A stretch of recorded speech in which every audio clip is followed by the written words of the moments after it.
right, y'all know what this is. It's the No Level Cap News Corner. We're talking about all the biggest things happening in the media world. We've got a ton to get into this week, so let's not waste any time.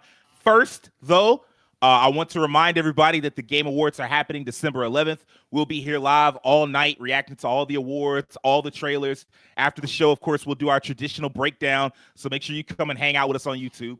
Got that out the way, so let's just go ahead and get into it. Netflix has bought Warner Brothers, HBO Max, the whole nine, for $82.7 billion. Y'all see the headline?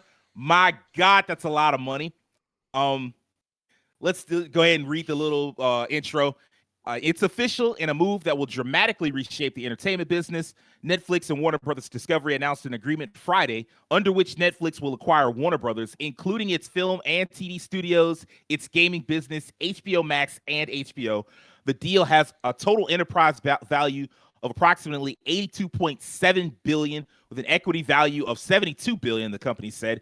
The announcement of Netflix's deal to buy the Warner Brothers streaming and studios business came after a weeks-long bidding war that pitted the streaming giant against David Ellison's Paramount Skydance and Comcast. News broke Thursday evening that Netflix had entered into exclusive negotiations with Warner Brothers Discovery on a deal for Warner Brothers and HBO Max. All right, let's go ahead and talk about it. Wow. How do y'all feel? Dirty.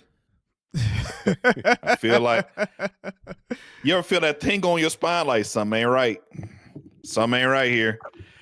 A part of me is, attesting to this, that WB wanted to be bought. They had already talked about all the issues they've been having. We already know how David Zaslav been cutting stuff out left to right. So this is no surprise. I don't know why I didn't think Netflix would be in the running. I think a part of me was thinking about like a few years ago when they kind of were like in trouble, and they were talking about the costs and issues they were running into, like some of their businesses.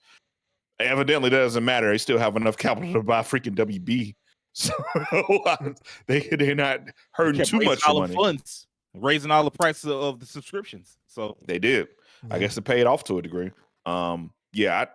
I don't feel good about this, man. I'm tired of these consolidations in these industries, bro. Like it just feels like over time it's just less and less consumer friendly, more and more corporate friendly, and overall it doesn't benefit us. I mean, there might be some benefits to some of the programs. They might in the beginning bundle Netflix with WB together at a lower cost. There might be some higher production values on some of the shows because Netflix really is still into pushing out decent shows on their platform. But business-wise, when there's less competition, typically and historically, the quality goes down a little bit because they don't have to work as hard to compete. So I have a lot of trepidation towards this. I feel very strangely. I'm just tired of sitting. We saw the same thing when Xbox bought like Blizzard and Activision. That didn't go nowhere positive for nobody. Look how it didn't go anywhere positive. And here I still suspect that there's going to be some major cuts somewhere to make this deal more business friendly, and so people might lose their jobs as a result. I don't know. I'm just not super excited about this. I'm still very concerned. If it turns out to be a positive thing for the industry, which it probably won't, but if it does, I'll be like, okay, I was wrong, but I can live with that. But I don't see that happening. I'll say that. Go ahead. Go ahead, Terrence. I'll say this. I hope this doesn't go through, and there's already a lot of pushback on it just because I've seen that the Writers Guild of America, I believe the Directors Guild of America, essentially like the big Directors Guild and the big Writers Guild, they've already written statements about how they don't want this because, like you already said, Rakeem, we already had a lot of consolidation in the industry. This is a really, really big deal just because this is Netflix essentially buying the last big competitor that they have in the space outside of like Disney. If this actually goes through, really all we're looking at is just Netflix and Disney continuing to just butt heads with each other. And that's kind of it. Of course, you have Paramount, you have some of the other streaming services, but they're not going to be on this level. They just will not.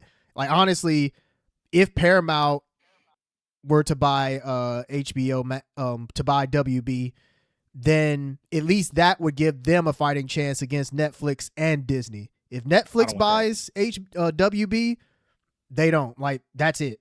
It's a wrap. So the entertainment industry as a whole, I don't think they really want this to go through, just because there is a lot that could happen with, like, one, the theater industry, Netflix. I mean, even though they said they're committed to continuing to put movies in theaters, let's be honest, they say that now.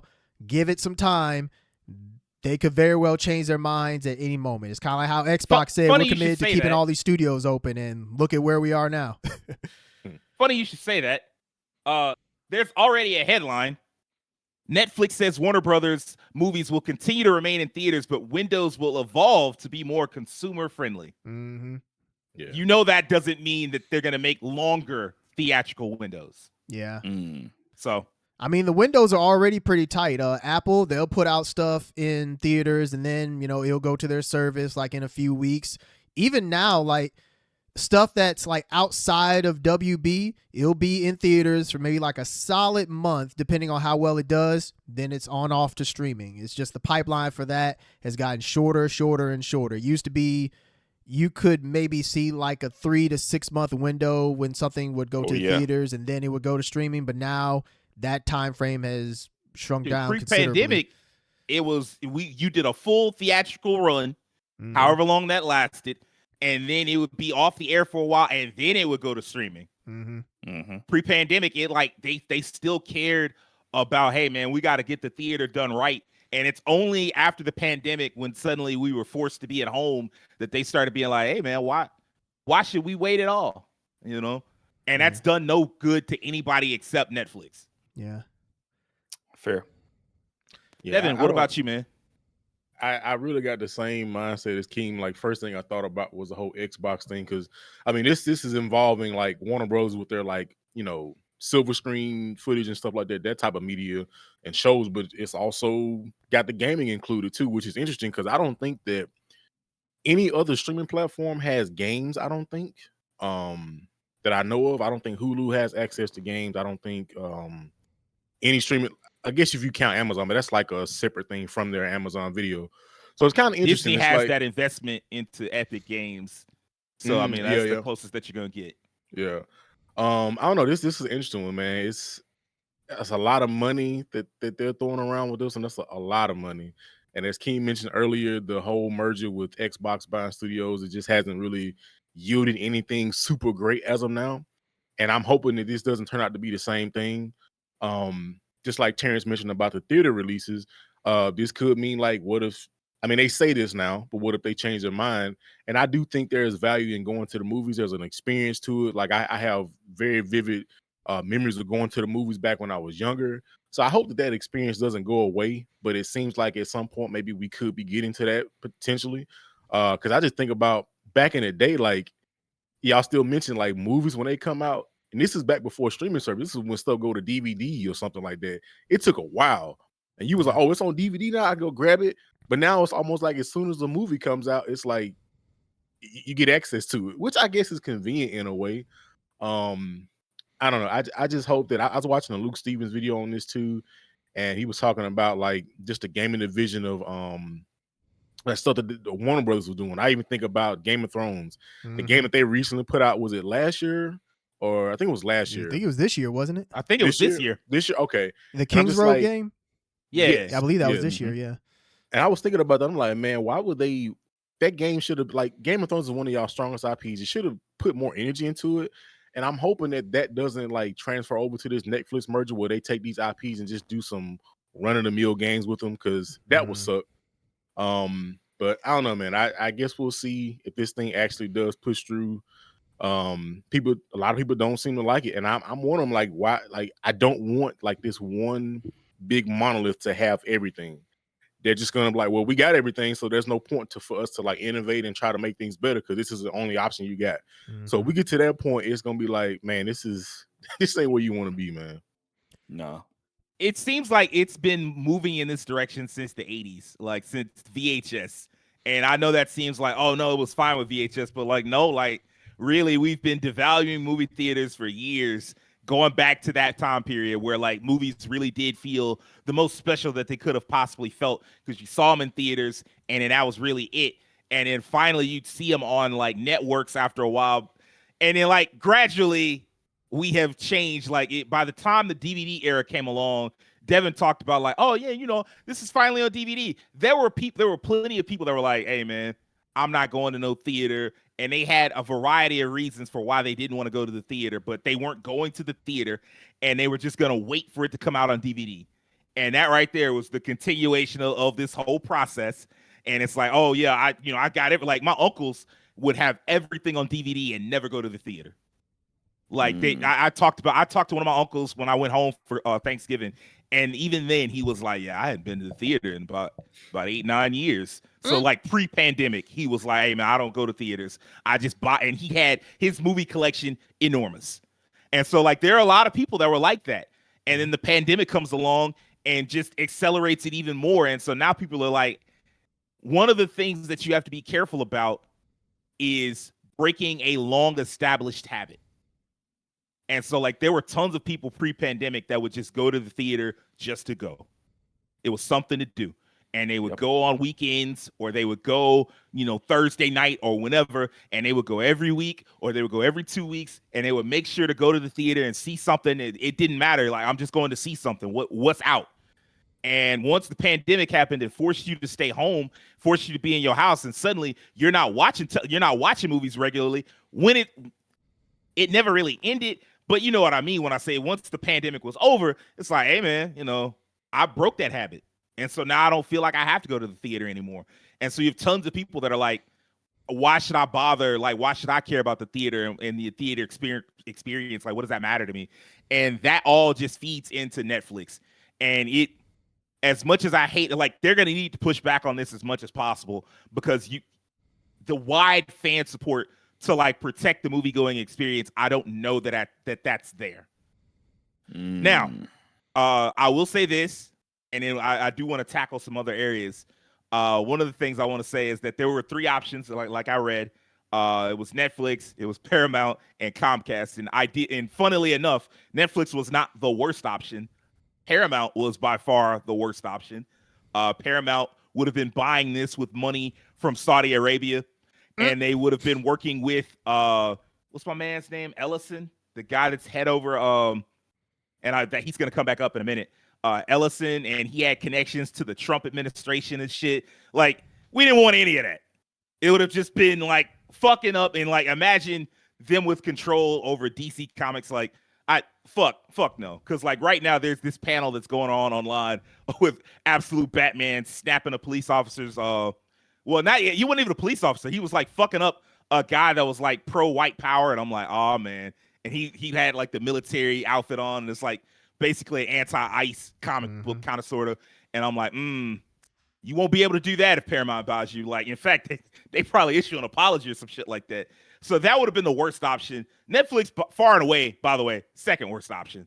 The best option, weirdly enough, was Comcast.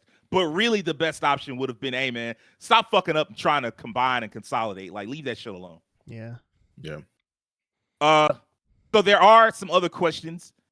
Let's tackle. We'll tackle them in order. What does this mean for WB Games? There's a lot of questions to be asked there. Devin covered some of it when he said, hey, man, you know, Netflix, low-key, the only ones doing video games. They're doing it in an ass way. You know, they got a lot of games that either are old as shit or games that nobody cares about. They start studios and shut them down, but this would be different. You know, at least you'd have studios that already exist, that already make games, and so you could work with them. That may help them. And if not, it would kind of in a bad spot, because, like, can they sell those studios? Who would buy them? I'm sure someone would buy NetherRealms, but the question is, what is NetherRealm worth if they can't make Injustice and they can't make Mortal Kombat? Yeah, I don't know. I still don't trust it, man. I don't know. It's just something just because I mean, like you just mentioned, Netflix has games, but it's not like no crazy catalog or stuff, and it's not like a bunch of heavy hitters that you know, like household names. Again, I was listening to Luke Stevens, and apparently they have like access to like Midway stuff too, like some older stuff, like maybe like Acclaim. I think I even heard like some Atari stuff. And I'm like, I guess maybe you could do like some old collection stuff, but I don't know, man. And I just would love to see the Warner Brothers games do better, because this past year or so for them was not good at all. Most of their games were duds. They canceled some games that could have been great. Now Netflix has the Nemesis system, so is that even going to be used again? So it's like I don't know, man. I mean, they if weren't this using. happens, I mean, they work. They work. So maybe I don't know. Maybe we'll get a great game with the Nemesis system again. I don't know, but if this goes through, they're gonna have to prove to me that like this gaming stuff is gonna be something special, because I don't even know if that's gonna be their full main focus. But we'll see. We'll see. Yeah. Go ahead. Go ahead, Terrence. I was gonna say that's my thing is Maximilian Dude, he talked about this last night on his stream, is this really WB's gaming division right now really depends on if Netflix actually gives a damn about them or not, because they could very well just cut the gaming division, period. Because I mean, yes, Netflix has games, but I mean, they don't really do much with their games. It's like there's more of like a side thing that you can do on Netflix that a lot of people honestly don't really know about. It's not it's still rather recent. Yeah, it's like they talk about it, but I mean, it's not like something that's heavily advertised.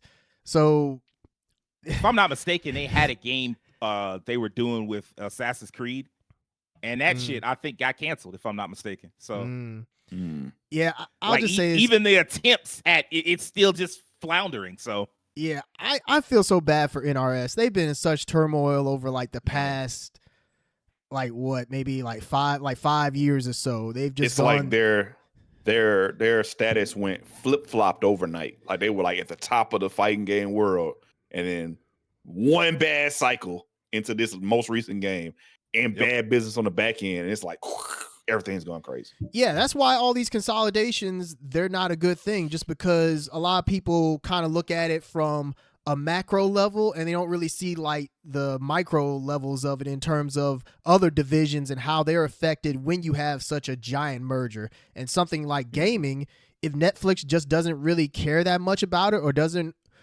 if they don't want to put the money that it's going to take to make certain games, like real AAA games, they'll cut it. I mean, they have to do something to make this $80 billion, work.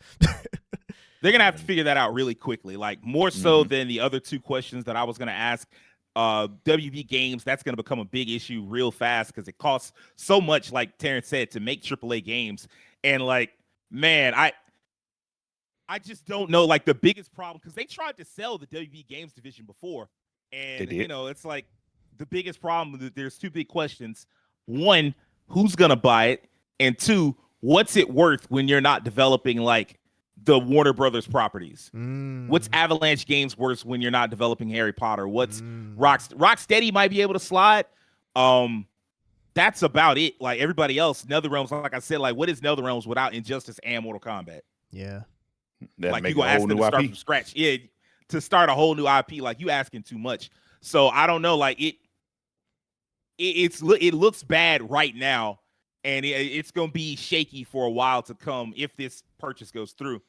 Yeah. I will say, as a silver lining for gaming fans, for DC fans at least, maybe this is a blessing. You can have somebody new in charge, and maybe they go the Marvel Games route.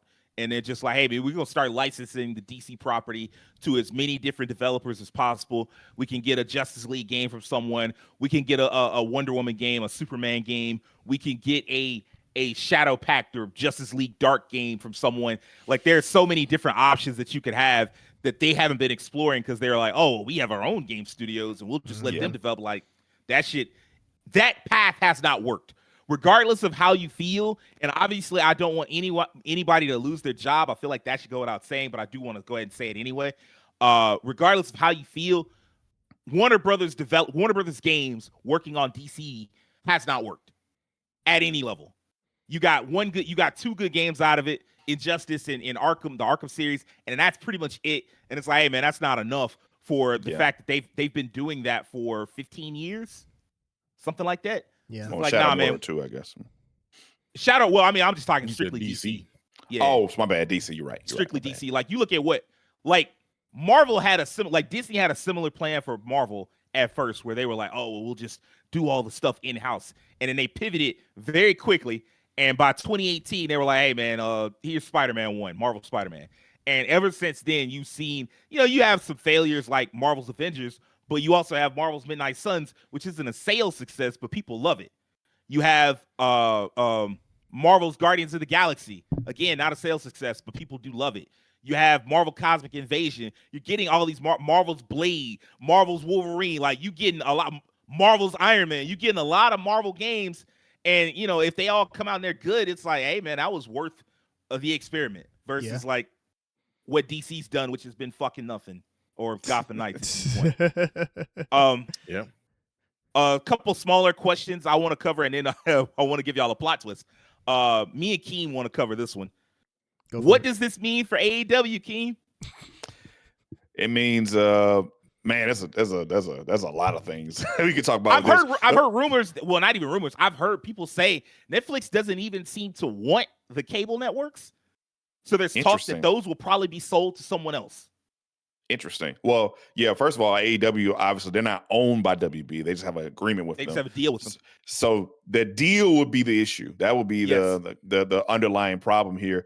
If they sell the cable division to another company, I'm less concerned. But also, I'm thinking about, man, how is that going to influence the power that those companies have had for so long, like TNT, TBS? Those channels have been around for like so long. The long-standingness, like being on those titles. Yeah, like being on those channels mattered. Like those are long-standing channels people have watched for decades. So like if they end up on a different network, what happens to the viewership? There's a lot of things that could happen there. And then like this deal was very good for AEW. That from the mouth of Tony Khan, he was interviewed a few weeks ago and said how much he enjoyed the deal. If that changes, how fast do they ascertain a new deal? Do they stick with whatever network they move to? Do they have to get something else? Do they have to broaden their horizons on multiple networks again? Start leveraging ROH on a different network. There's a lot of questions with this. I have, but it is kind of fun for like 24 hours. They're like technically AEW and WWE owned by the same company with their agreements. So it's like y'all got to play nice for us. Like that'll be kind of funny. But I'm a little bit worried, but I think they'll find their footing somewhere at least. One thing I do want to circle back to for AEW and AEW fans is your mic, Sage. Yeah, your mic went out. Okay. Y'all got it? Hold on. Okay.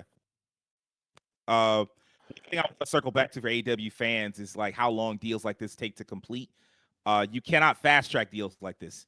It can take 2 years, maybe a little longer. It took 15 months for Disney to buy Fox.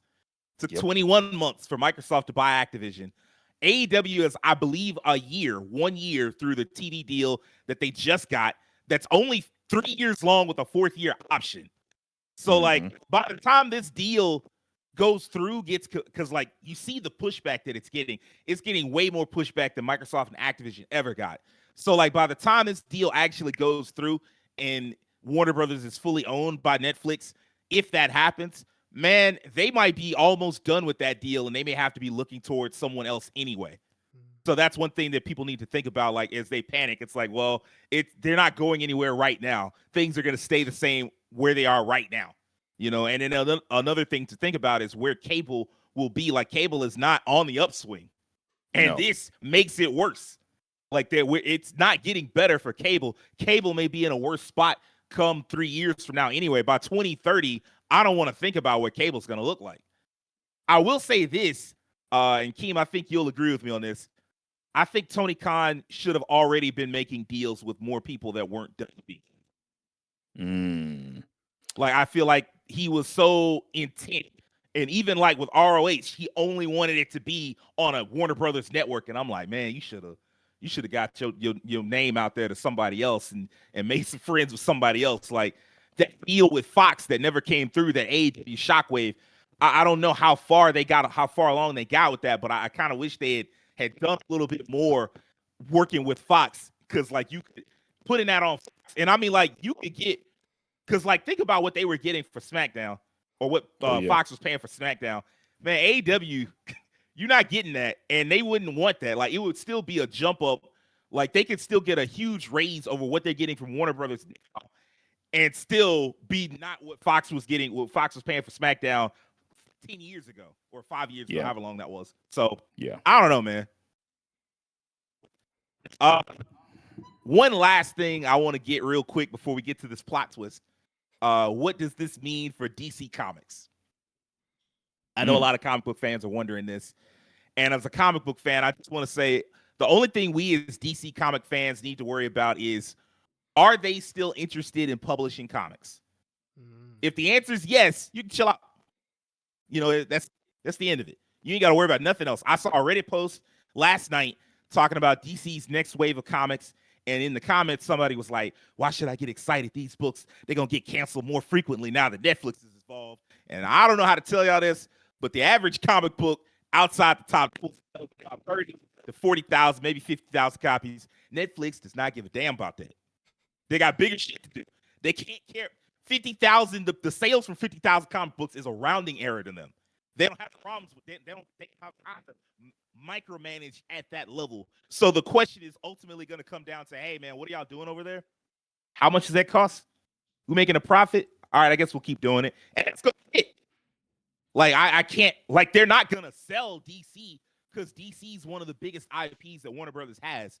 And they just released a movie that did almost $700 million. So they're not letting that go. So as long as they're interested in publishing comics, we as DC fans should be fine. All right, everybody, chill out. Sense. You got other problems where, like, there are other things to worry about with this deal, but I've seen DC comic fans kind of stressing, and I'm like, hey, man, it'll be all right. It'll be all right.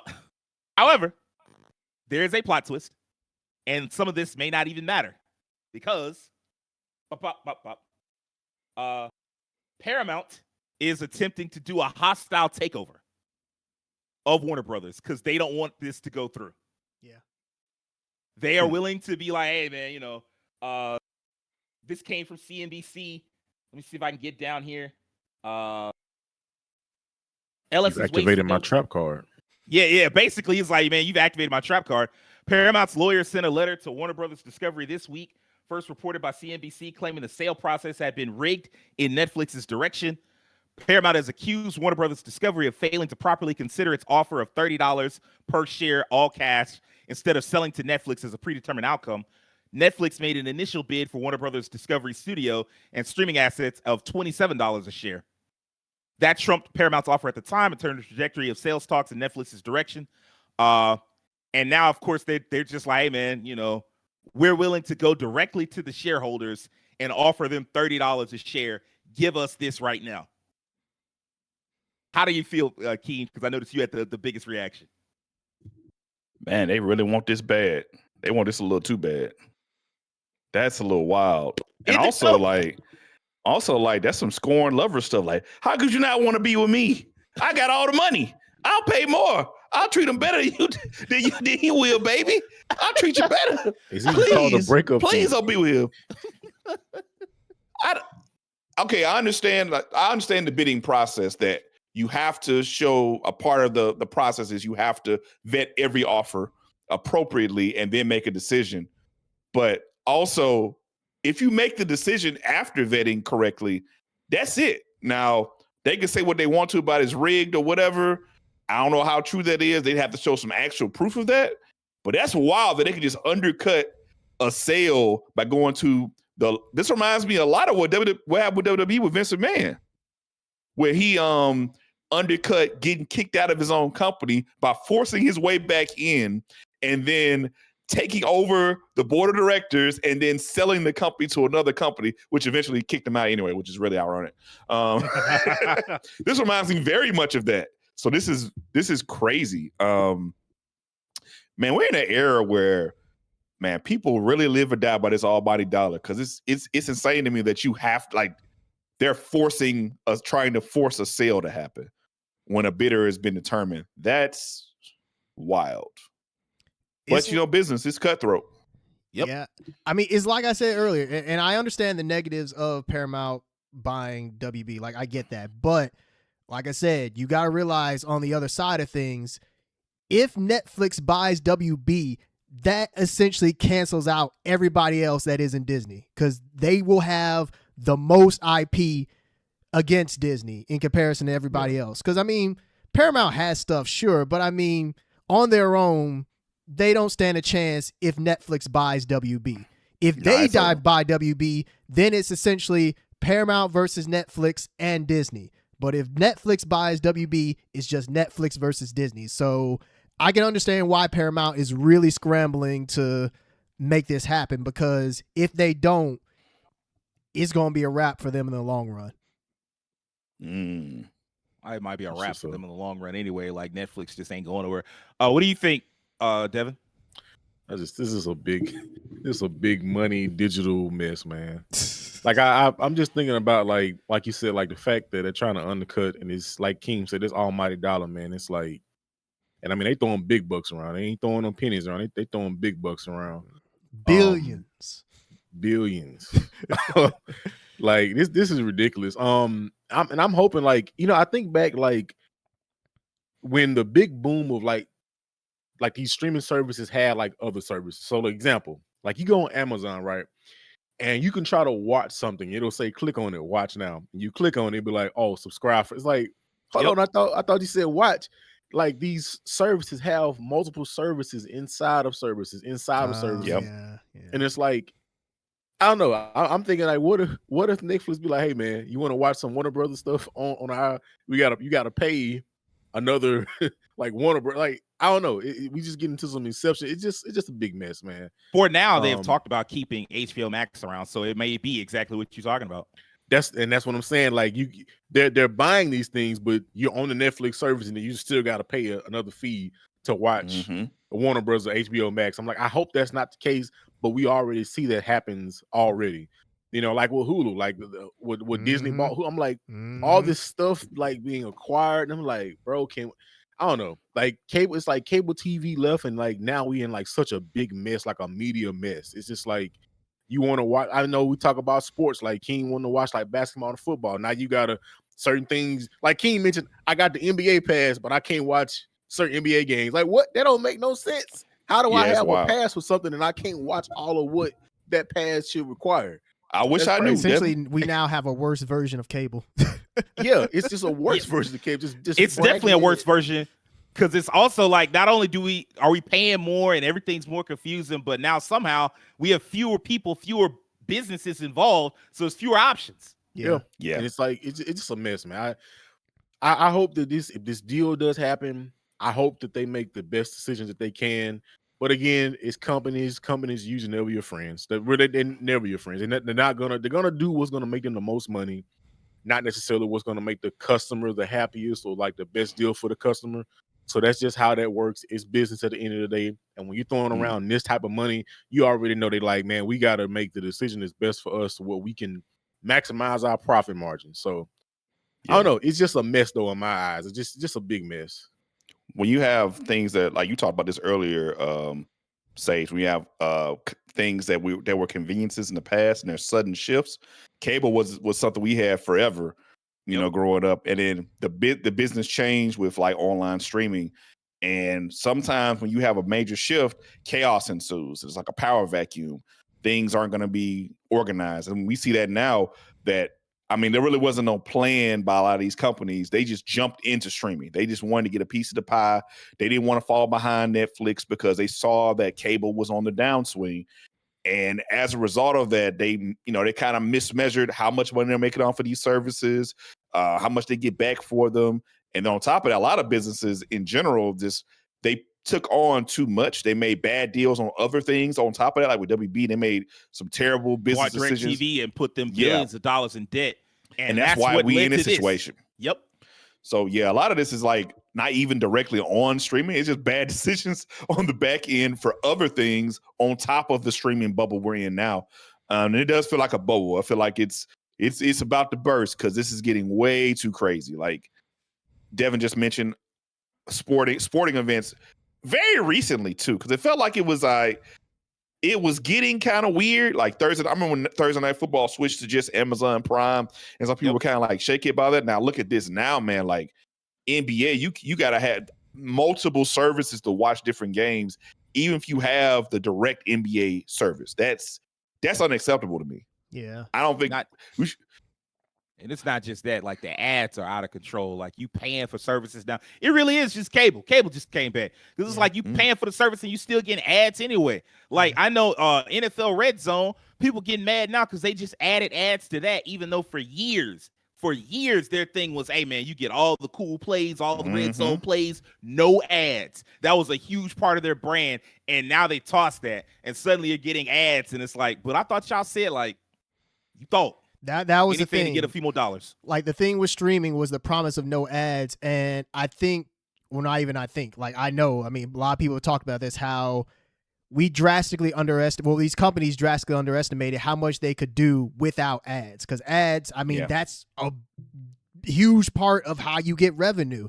And eventually the bubble was going to burst to where you'd have to incorporate ads to make back the money that you need to make the content to get people to your platform. And so that's why we're essentially seeing the return of it, but we don't have contracts for certain parts of the industry that reflect the fact that ads are being put back in. I guarantee you come next cycle for the SAG contracts, we're going to have another strike just because we're going to have to fix this again, and it's just all going to be a mess. Not to mention, not to mention, like we just talked about just a few minutes ago, when Netflix acquiring WB or whoever acquires at this point with the plot twist, that could drastically affect if they, kind of cannibalize more of the theater industry. That affects how actors are paid directly. Oh yeah, for their contracts. Yeah. So that's going to affect like that whole industry as a whole. I remember this happened in wrestling when WWE Network came out. Professional wrestlers get paid off pay-per-view buys and get a cut of that. The pay-per-views just went away and they went to the network. And it was like, how does this work? How do we get paid off of it? I don't know. Yeah, that's where the unions are going to have to come into play. Yeah. Like it's going to take a collective effort to, and that's another thing is that when these companies, like if this goes through for Netflix, they're just going to have so much power that it's just going to be harder and harder for unions to fight against them because they're going to have the money to continue to stand while the unions, they can only do so much with what they have. It's just a mess. Some truth to that. I think that's mostly true, but I will say if like there's a time period for them to strike where it's like, hey man, because like this is going to cost them a lot of money. It's going to cost Netflix a lot of money. And that means they're going to have to make a lot of money real fast. And so like there's a point where they'll be like, hey man, we're just not going to make anything. How about that? And you can't afford to lose money after you've invested $82 billion. And so like they'll have a little bit of negotiating room right there. Not a lot, because like you said, Netflix is going to wield so much power at that point. But they'll have something, just a little bit to work with. Let me say real quick, man. Zaslav ain't shit. My man came into this company and the whole ship just went down under. Like, this man has to be one of the worst CEOs of all time. Like, they brought this man and hyped him up, and he just brought this company to the point that it's at now. Man, he just truly ain't shit. I'm gonna be honest with you. I think you're right. I think Zaslav ain't shit. I think this was the plan from day one. That was the case. I think everything he's done breaking Warner Brothers down until it got to a point where it could be sold to one of these big, gigantic megacorps. I think that was always the plan. Because when he got there, they were already a shit ton in debt from all that extra debt they took from buying DirecTV. And that bitch was the whole deal was like a mistake from jump. Anybody could have told you that. It's like, man, DirecTV, like cable and satellite, that shit's on its way out. And as a side note, fuck cable, man. Like, it ain't... They didn't put up no type of fight. As streaming started to rise, cable put up less and less of a fight. And it was like, yeah, of course everybody cut cable. Why wouldn't they? It was such a bad, like it costs more than all the streaming services. And at no point I feel that they ever try to like go down in price. They were putting on less and less original programming. And eventually it just got to a point where it was like MTV, where it's just, oh, what's on all day? Ridiculousness. Cartoon Network. What's on all day? Teen Titans Go. Every network, they just what's on TNT all day? Law and fucking Order. Like, bro, are you gonna try to put up a fight at all? No. And like I know that you might think, oh well, they knew that streaming was the future. Back when cord cutting first started, they did not know that. Yeah. And they thought they were doing the best that they could. But anybody could have seen like, no, this is a worse offering. Like, why aren't you trying to put up a fight? and make it so that cable is like an attractive proposition? And the answer was they were so cocky and so arrogant that they thought nothing would change and it would always be fine. And now look at what you got. Cable is about to die, and we're gonna have Netflix and Disney and nothing fucking else. Awesome. Yeah. All right. Real quick, let's get into some video game stuff. Let's get into some video game reacts right quick. I want to ask y'all something. How do y'all feel about this? Sean here from the about 2XKO getting a release date. I mean, it's about time. Yeah. Folks have been waiting for the console release. I mean, the PC release has done well for the most part, but I mean, there's still that huge audience that you're missing from a console release, and it coming out next month. I mean, that's great. You know, so is this like an official release? Yes, to my or is it like an early understanding. access type thing? Well, what's on PC right now is technically early access, and when this comes out on console, it should be the official release, to my understanding. Does this come with like additional characters, content, anything like that? Based on what I've heard, maybe a champion. Next week at the Game Awards, 2XKO will be there, and they probably will reveal another champion. So that'll probably coincide with the console release. Yeah, because they've already talked about their cadence now. It's what, 4 heroes a year, something like that. I hadn't heard that, so I don't know. Yeah. Or was it one every 2 months? That would be better. I'd like that better. 4 heroes a year is insane. Like that's that'd be on the Street Fighter level, and people have already given Street Fighter some pushback on that for the fact that it feels like their content doesn't come out frequently enough. So if Riot can pull off every 2 months for a new champion, that'd be crazy. But I mean, that'd be awesome. It'd keep things alive. I don't know. I'm not a big fighting game fan, so I just wanted y'all's opinion because y'all are all the big fighting game fans. To me, it felt like this game was always lacking in content compared to like some of the other more fully fledged fighters. Wait, is when it launches on console also free? Should still be free to play, right? Should be free to play. Yeah. Okay, well, I mean, that's a different thing.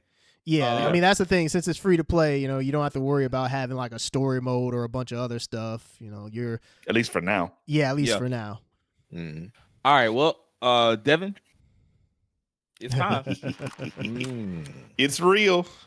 I don't believe it. Metal Gear is real. The One Piece is real. There you go. Actually, that's a better one.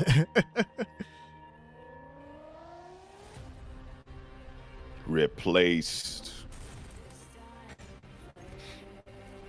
We'll say this is a really cool trailer. I mean, this is one way to announce your release date. It's like Silk Song for Cyberpunk fans. I'm hoping As that far as like the Silk long Song, wait. it lives up to the hype. Yeah. From the look, the eye test, I'm still sold. So I just got to see more. Hope it is good. I mean, I'm down for more unique, good games that probably won't be $70. I can't imagine this being 70. So, And what do y'all think is the price? maybe $25, $30. Probably 30. I was thinking 32. I think 30 is perfectly fine. I guess it depends on how long the game is. Like if it's not like a 40, 50, 60 hour experience, then yeah, I could see them charging maybe like 30, 35. Typically with games like this, the thing they sell is like replayability.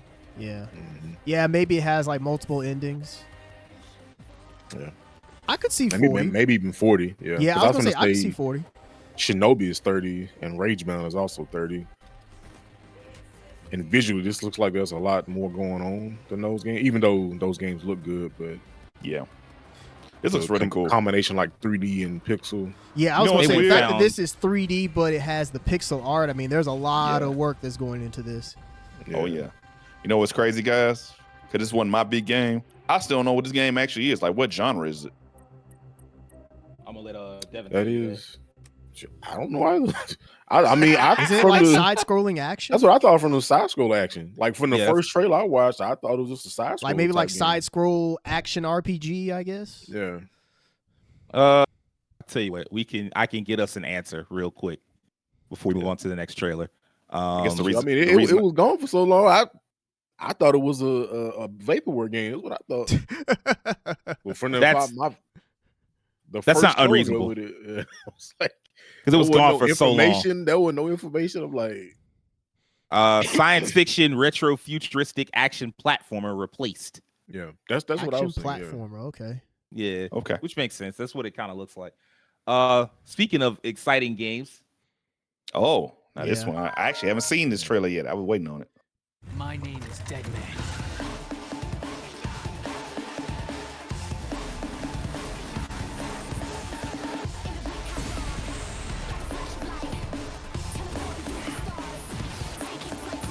Terrence, is the sounds fun?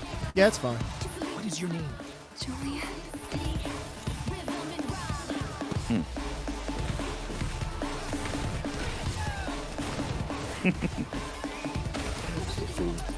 Yep, it's got all the grasshopper jank. I Yeah, I mean, if you're into Suda 51 games, I mean, this is going to be right up your alley. Are you the one destroying it? I think my consciousness is making me do. This looks fucking cool. You're still. It does look cool. It's almost like Suda's take on a Sentai hero. What Yeah, the very yeah. much so, yeah. Like, Man, I have to sign some documents. What in the world? Understand what you're talking about? This is something that I appreciate about Japanese game design is that at least some developers, not all, but some developers get to like really experiment with weird out there designs. Found you. And you see that way more in Japanese games, where I feel like in Western games, it's kind of feeling very neutered a lot of times with some game designs to Gundam? some degree. Yeah, you hadn't seen that, huh? Just Gundam. Holy shit. It's funny, even the subtitles feel very like 2000s anime-esque Yeah. too. yeah, it's like the very yellow anime. subtitles. They put, I was thinking of the yellow digisubs, so they're very yeah, cool. like the like fan that's cool. subs. It's well thought out. They thought about what they were doing here. I actually am looking forward to this one. I Yeah, I'm like interested some to see how Suda this 51 turns out. games. I'm not the biggest fan of all of them, but I enjoy what I saw from this. I think this is going to be a good game to launch in the early part of next year. Yeah. There will be a lot of eyes, a lot of people finishing up last year's games, and now they're looking towards like new games, looking for something new to play. Coming out early February is a perfect time. People will be like, "Hey, man, I need something new." Hopefully, if it's good, I think it might take off. Yeah. So, one of the other things I wanted to do, I wanted to look at some of the games that were announced / not released, but announced or shown off at the PC Game Show. We didn't do a react to that because it wouldn't have been possible, and also that bitch was long as hell. So The way of the samurai is to maintain balance. Battlefront. This one I did see. this was wild. I think I saw the thumbnail for it, but I didn't watch the actual trailer. I can tell you what this is. Bravery, Ghost of Space. honor, loyalty, mercy. Phantom of Mercury. Justice. Chaos Manufacturing. That's a weird name for a game studio. I like it. You betrayed your most loyal friend. Is this a Chinese or Korean made game? And unraveled Well, I don't know. all I hold dear. It's very Japanese, if so. When fate reunites us, Yeah, it could be that. I will paint the stars with your blood. I guess it's Japanese. Yeah, it's Japanese. Yeah.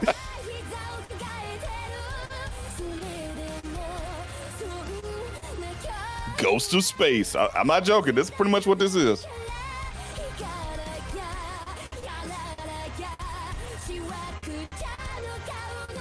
Hey, what did I say last night? Came about adding something like sci-fi to.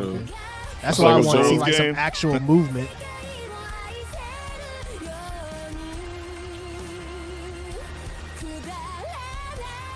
I think this is a 2027 game, so there's plenty of time to fix any movement issues. Because I do wonder about the frame rate on this.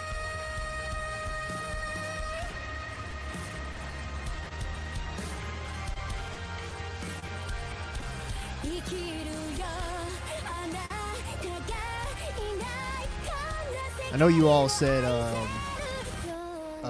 Ghost of Yote.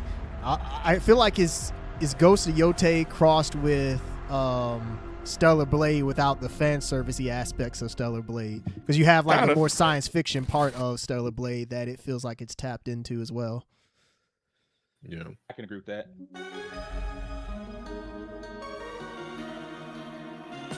Oh, Ebb. This looked cool the first time we saw it.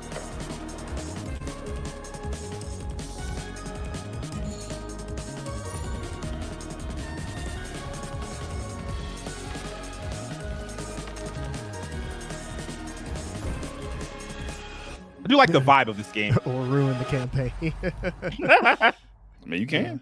Go ahead and ruin it, man. The station's energy is critically low. Blueprints was one of the bigger games, one of the best received games of earlier this year. Yeah. One of the big surprises of the year. Yeah, and it's interesting they've already got another game ready to go. Oh, that's dope. Mons. This place So these guys specialize in puzzle games? I guess so. locked in a time loop.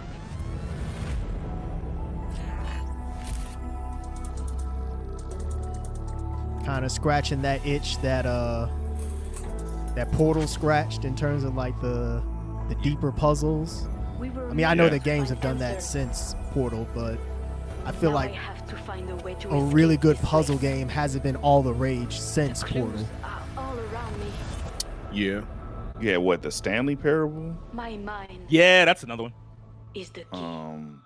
That and Outer what Wilds was is it? a The puzzle Talos game, right? Principle? Is that what that game is The called? Talos Principle. That was Yeah. kind of popular. Yeah, that was Um, popular. Yeah.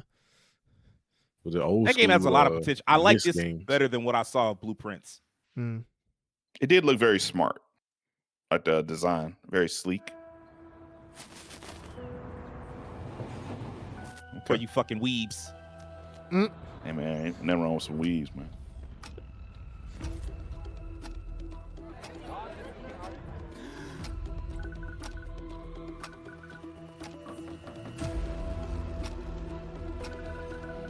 It's a visual novel? Is this just Steins Gate? I thought that too. God dang. They hand drew all of this. That's crazy.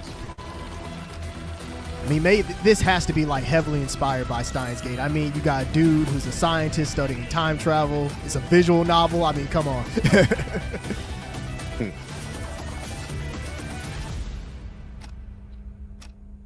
It's like they're trying to make a visual novel, but more A little more action. to it. cinematic.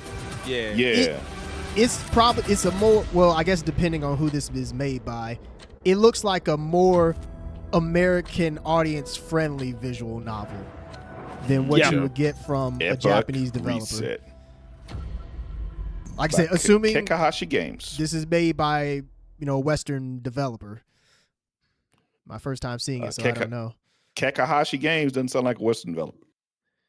You never know. I was But, gonna say it's now, like- should they be just adopting names that don't Yeah. have anything to It- do with Oh, the that's culture? fair. Yeah. That's a good point.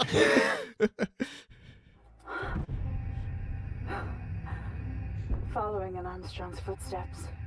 I can almost feel. Oh, is this the game I think it is? Oh, I don't know. Hold on. It's not a Felion, if that's what you're thinking. Depends on you. The one with No. like a couple. Coyote's not saving anyone, Bo. There was a developer. I don't think this is the same game, but there was a developer who was doing a space kind of like action game, but he was experimenting with like perspective. I watched it. I'm really fascinated with actual game design, and this reminded me so much of it. I thought it was that same game, but no, I don't think it is. Body count. He spent all the He was budget doing. on He the was like faces. trying to show, like, play a game in second person or third person, like it rotates Oh, constantly, shit. like, forward and back and left and right. I'm like, oh, that's really cool. I don't know. Am I mistaking data for an afterlife? But if memory isn't worth saving, what is? Lunar Strike. No, that's not that game. Interesting though. I feel like specifically space games, but realistic has gotten really popular. For some reason. Like realistic suits. Yeah. Like on the moon, more NASA gravity. type Like, shit. yeah, that stuff's gotten really popular lately. It's gonna give me a big character, look kind of like Toe Jam and Earl. Uh-oh.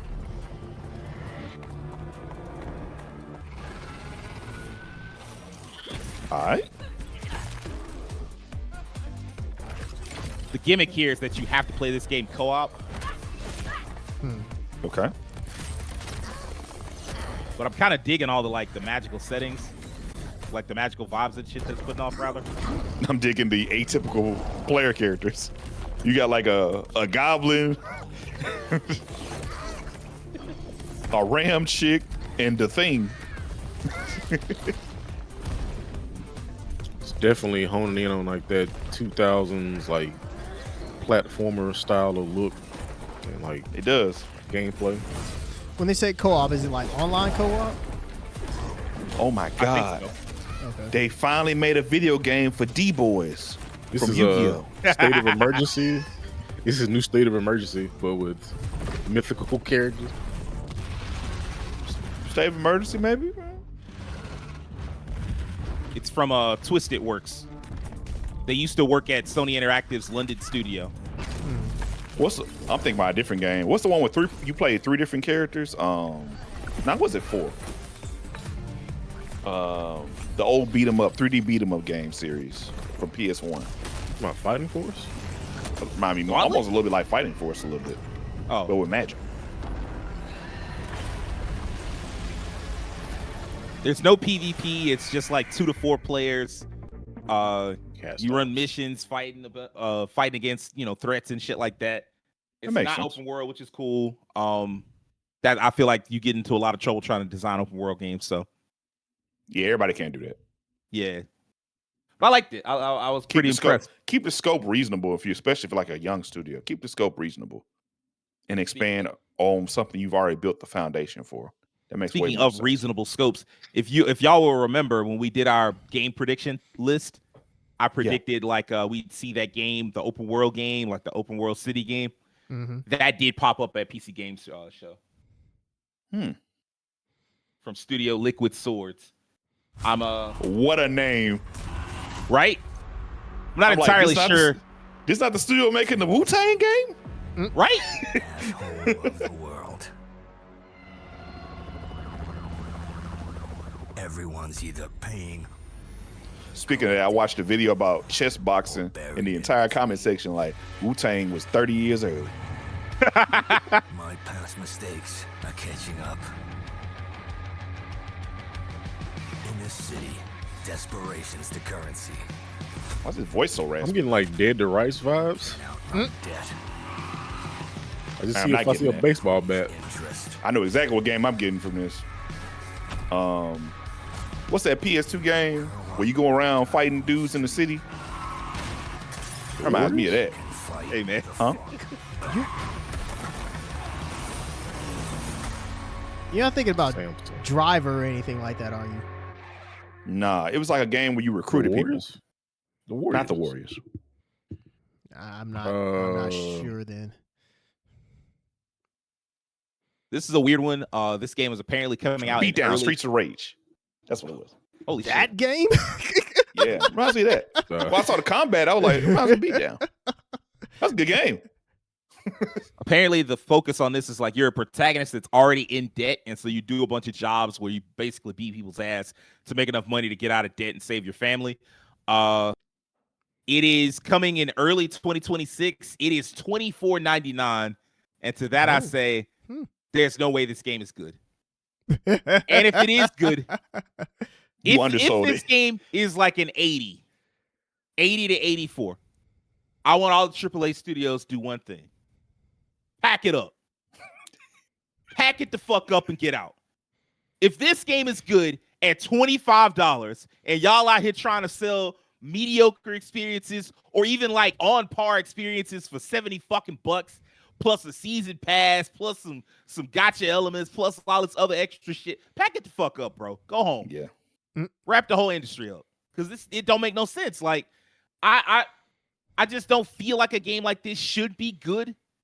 Good me. I mean, like, obviously, like, you know, we're not talking about no masterpiece generational type shit, but just like an enjoyable experience, like most video games are at best.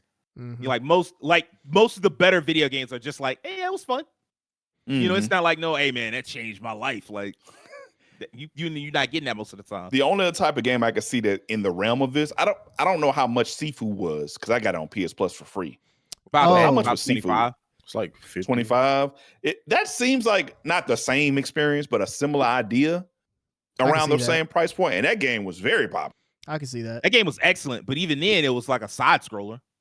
Yep. So they found a way to keep this because this is supposed to be like an open world game. Now, how big that open world is, I don't know, but it's supposed to be like an open world game, driving and all that type shit. So I'm like, a game like this that comes out this quick because it's only been in development like maybe 4 or 5 years, like, and to come out at that price point, I'm like, man, if this game is good, pack it up. I'm not gonna lie, man. Like, they're revealing a lot of stuff right before the Game Awards. What is the Game Awards gonna have? Man, they better have some heat. Like, they dropping games left and right. Can they even have heat? It feels like a lot of the heat is being taken away from them. Well, you know what the prediction is, Half-Life 3 is gonna be there. So if they got that, I mean, you know, if you put Half-Life 3 on the show, you can have literally AI slop, and people are like, well, Half-Life 3 was there, so it was a good show to me. I don't know. That's exactly what'll happen. If the Game Awards has a bunch of bullshit and Half-Life 3, everybody be like, well, Half-Life 3 was there, so it's a good show to me. Like, all right.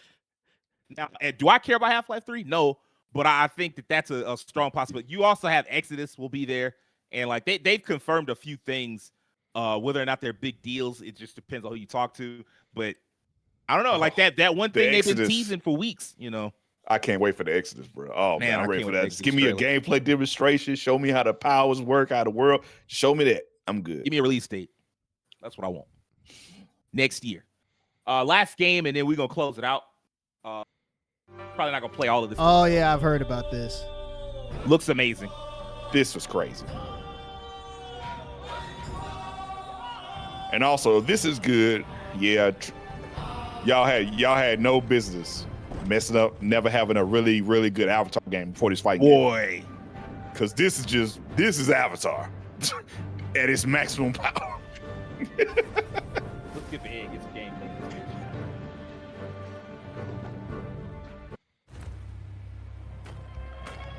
Master, they must be after the researcher. Could be. Who's this made by? New studio. Well, not a new studio. The people that did My Time at Sandrock. Yeah, this is the My Time people who make the cozy games. They doing this, which is insane to me. Pathia Games. Man. The My Time games are actually very popular too. But they were also kickstarted. So this isn't a Kickstarter game, right? Nope. Easy for you to say. Now, how do I get past all the soldiers? Apparently just squaring up with them.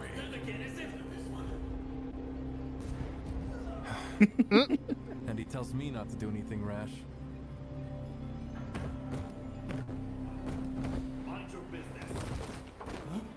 Oh, we got actual UI elements.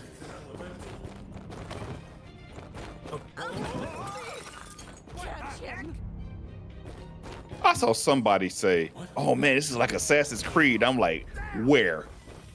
No, How? Ain't no power. Well, there are powers, but not like this.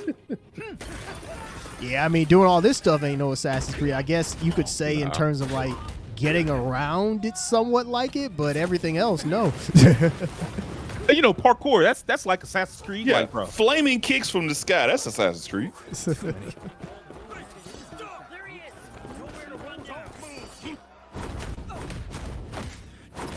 I'm gonna say it like this game ain't real. There's a lot going on here. Apparently, This will be the one, Sage. This will be the one that like it's coming out. It's gonna be $50. Pack it up. Pack it up. Yeah. Pack it up. Dang.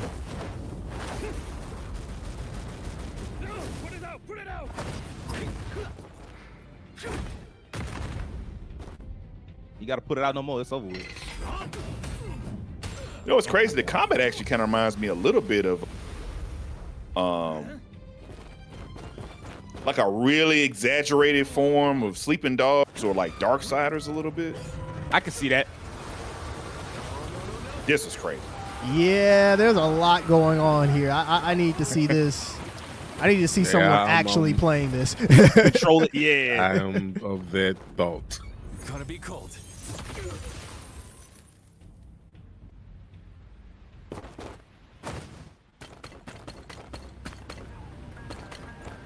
I'll put it this way. I mean, Perfect Dark wasn't real, so I'm like, you know what? I have to be more skeptical now. I mean, they said that Cyberpunk demo wasn't real. Here we are. And that game came out. Fools. Human. Wait, did the developer say it wasn't real or fans? Cyberpunk? No, developers. Oh, well, fans just noticed that, like, some of the shit you did in a Cyberpunk demo, you couldn't do. Oh, yeah, in the actual game. Yeah, you're right. Yeah. They cut some of that stuff. They said that themselves. Yeah. Mm-hmm. That must be Master.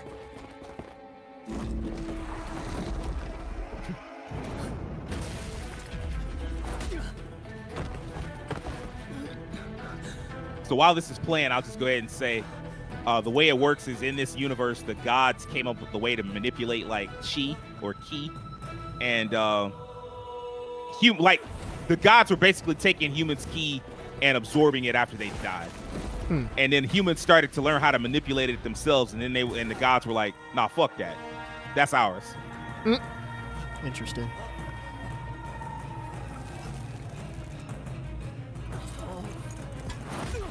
Like the antagonist from Black Mirror. I can see that. She was kind of also, well, it's not as exaggerated as Asura's Wrath, but it's kind of. I was getting the same vibe. Some of those vibes, yeah. Yeah. Yep. Some of the cutscenes are over the top, but actually, actual combat that look realistic as hell. That doesn't seem too far-fetched. This game, I think, is not scheduled until 2027. Okay. Nope, there is no release date announced. So okay, yeah, like the fallback animations, the actual hit detection, that looks pretty normal actually. It's just like the really cool cutscenes. It's like dope.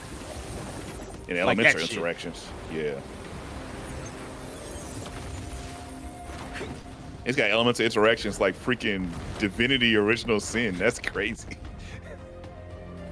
this is the type of shit that AAA games should have been doing. Like a lot of times you'll see AAA games do like, you'll suggest stuff like this and people will be like, that's too hard to do at the AAA level. To which I'm like, if you can't do this, what's the point of all the money? And we got to make sure the grass is right. I would love to actually interview like a game developer and like have them talk about stuff like this to us. Something to work on. I agree.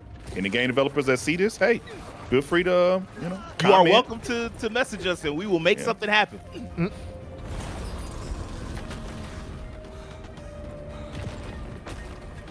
Go! Head for the signal.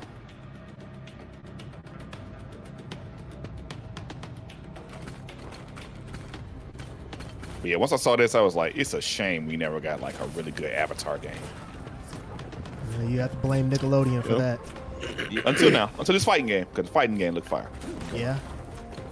You know, unless you're just obsessed with graphics, then people just like, Yeah. Which people are like, man, they're really not understanding like how, like the fact that that's hand drawn and looks exactly like the show. There's a lot of effort that's gone into that, and people are trying to just pass it off as like, oh, this is a Newgrounds looking game. Like they keep comparing it to that Teen Titans Rumble game or whatever it was that was on Cartoon Network's website Network, like yeah, I remember years that ago. It's not the same type of I was it's not game. even remotely Well, the same, man. as Devin can tell you, there are people online that said Hollow Knight looks like a cool math game. So, you know, people just be out here just saying shit. That's true. That's just But a you know certain, what? I agree with that, but I also agree that the industry helped facilitate that stuff by like keep pushing like everything being better graphics and AAA and all this money. And now that's the expectation now because they pushed that for like a decade. Yeah, I mean that's We're true. being honest. Graphically, this isn't that crazy, like fidelity wise. That's how Annihilation is. Oh my god. Maybe that's why it looks the way that it looks. But yeah, that's gonna cover it. I think we've gone through all the major big game deals. I'm pretty excited for Godslayer. I can't wait to hear more about that right now. So yeah, looks really cool actually. Absolutely. Like I was surprised. I was like, dang, and for it to just be announced out of nowhere, I'm like, bro, you just come up with this out the blue? Like, I'm not gonna lie, I agree with Terrence that was the one I was like, that should have been a Game Awards game. That 100%. felt like exactly the type of stuff you want to see at the Game Awards that surprises you.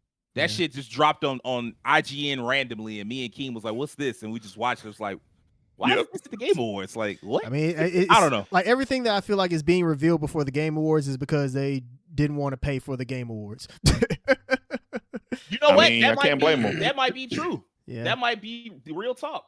Yeah. Like it's possible that people might just they just didn't want to come off the $50,000 a minute or whatever the fuck it is. Where it's like, hey man, I'm not paying all that. Yeah, it's a lot. I mean, you gonna pay more than that if you try to advertise that bitch at the Super Bowl or something. So yeah. Oh well. All right, that's it for this week's News Corner. If you're enjoying yourselves, you know what I need you to do. Hit the like button. Tell your friends about us. Do me a personal favor. Have an excellent week. Peace.